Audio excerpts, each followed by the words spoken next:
Dysfunctional family, what happens is the system starts closing. And the system will close around whatever the dysfunctioner is. That could be daddy's alcoholism.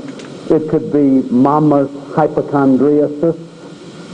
Mama's sick all the time. Mama's in bed all the time. It could be mental illness, something that I've neglected to talk about a lot, how that can dysfunction a family. It can be disability. It can be poverty. It can be incest. It can be violence. It can be an eating disorder. It can be somebody who, out of their shame, is controlling, obsessive compulsive, demanding that everybody do it their way. And you can just simply have a father who's obsessive compulsive and controlling, or a mother who's obsessive compulsive and controlling, and dysfunction a family. Because everybody has to adapt to that which is controlling them. And this is how people become codependent. Dysfunctional families are dominated by codependency.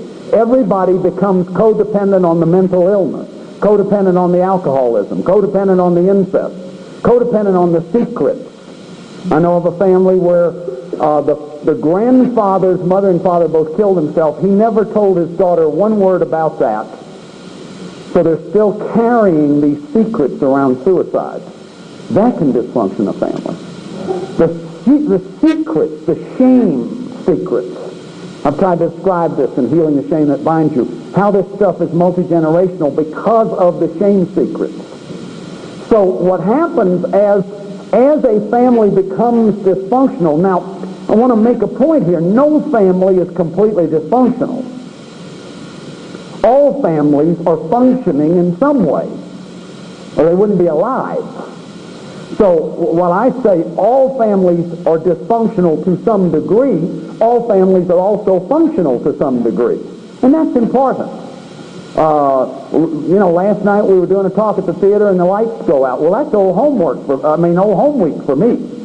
Because what I learned to do in my alcoholic family is survive.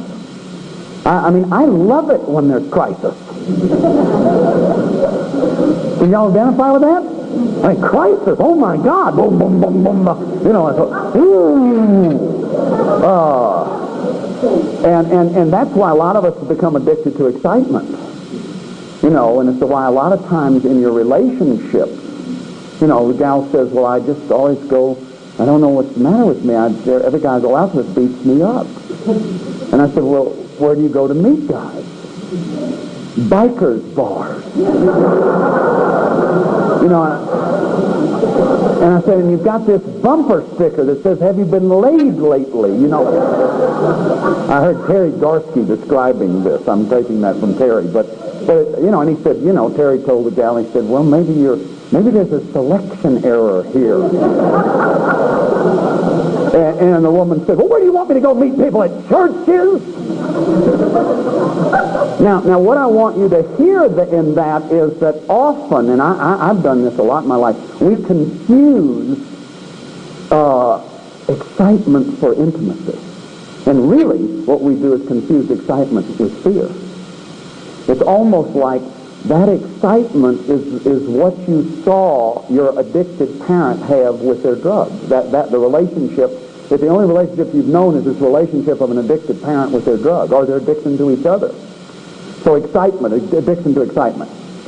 Anyway, as that dysfunctioner happens, that system closes more and more. And the more it tries to change, the more it stays the same. And then the rigidity starts. See, mental health is characterized by flexibility. The more choices you have, the freer you are. If it's my way or the highway, see, rigor mortis, that is, you're limited and your freedom becomes, like I think of Shakespeare, oh God, that man should put an enemy in his mouth, my own drinking days, that we should with joy, pleasure, revel, and applause transform ourselves into beasts. I sat in stinking taverns for hours, day after day, drinking alcohol. That's not a lot of choices. Just sit there and drink one beer after another, one drink after another, for hours on end. How your life has become shrunken. How your freedom has gone away. And that's true of any addiction. The The issue with addiction is that it's a problem of the will. That the will has lost its choices. And that life has become shrunken down into the idol alcohol, or the idol sex, or the idol money, or the idol food, or the idol starving, or whatever the idol is. They're all idolatries. They're all about worshiping a God, but it's a God who's killing you. They're abortive religions. So dysfunctional families are characterized by addiction, by rigidity, by rigid rules. In dysfunctional families, you can't make a mistake. You get creamed if you make a mistake. You get ridiculed. You get humiliated. In dysfunctional families, the rules are rigid. You can't have certain feelings in this family. You have them, we will cream you. And so very early on, children start giving up their reality in order to matter. Like in my family system, there was dysfunction very early on. My dad was an alcoholic. They married at 17 and 18. My sister comes along. She's a lost child, basically. These two kids aren't ready to be married. So the role, Barbara became perfect. Nobody ever heard anything out of her. She became perfect. That's what lost kids do. It's sort of, please let me stay here. I will have significance if I don't bother anybody. Now, later on, we'll talk about how working on that role and how to get out of that role.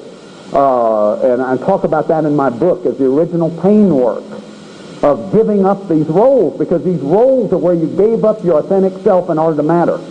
I became a star and a hero and a superachiever, straight-A student, captain of the baseball team. See, star. Everything I did was excellent. But I became a human doing instead of a human being. Everything had to be an achievement. See, I didn't have any worth. I didn't matter unless I achieved. Unless I made straight A's. Unless I was a star on the baseball team.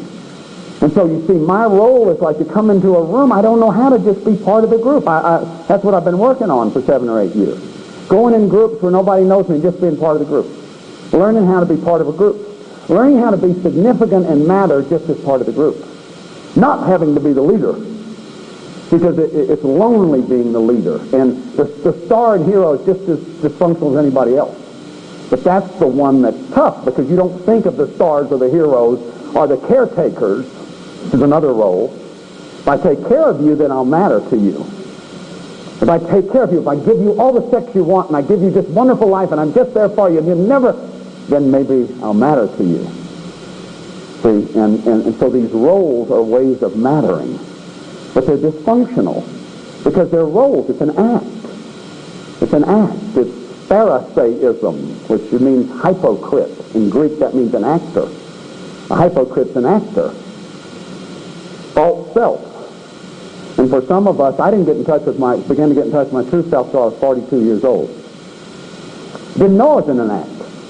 Because once you start getting into these rigid roles like lost child, hero, scapegoat, my brother became the scapegoat. He would run away and the family would all stay close together. It was a way that we didn't have to look at our non-intimacy and we could all talk about him. And so the kid that's in most trouble will be the scapegoat, who is almost always the most sensitive person. My brother is the most sensitive person in our family. The most sensitive one will take on all the family pain like the scapegoat and go out in the desert. So the rules become rigid and often covert. In dysfunctional families, the rules are often not even talked about. But you get it that men have all the power around here, and that women are inferior, because you watch the way your mother acts around your dad. See, a lot of women start getting the message very early on, there's something wrong with your sex. Or there's something, your sex is not as good as his sex. Now, nobody ever says that. It's not on the icebox. You know, they don't put that on the icebox door. But believe me, the message is loud and clear. There are rules about what feelings you can have and what feelings you can't have. Now, they're not written out either. These are like rules when you went to college or you went to school, and, you know, the teacher walked in the classroom and said, any one person in this room who doesn't get an assignment in on time will fail this course. Boys go, oh, God, this is going to be a terrible course. Then you go to the cafeteria. And you're talking to some people a year ahead of you. You say, boy, that Bradshaw, he must be a terrible teacher. You miss one paper and you fail. They say, oh, that's a crock. I didn't get 14 papers in last year and I passed. And so you start getting what the real rules are. It's like, what's the speed limit in any state? It says 55, but that ain't the speed limit in Texas. Everybody's got radars in their car, see, and everybody's going about 68. That's the real speed limit, is either 64 or 68, depending on the state. But it's not what those signs say. So in dysfunctional families, the rules are very covert. The roles are very rigid. So we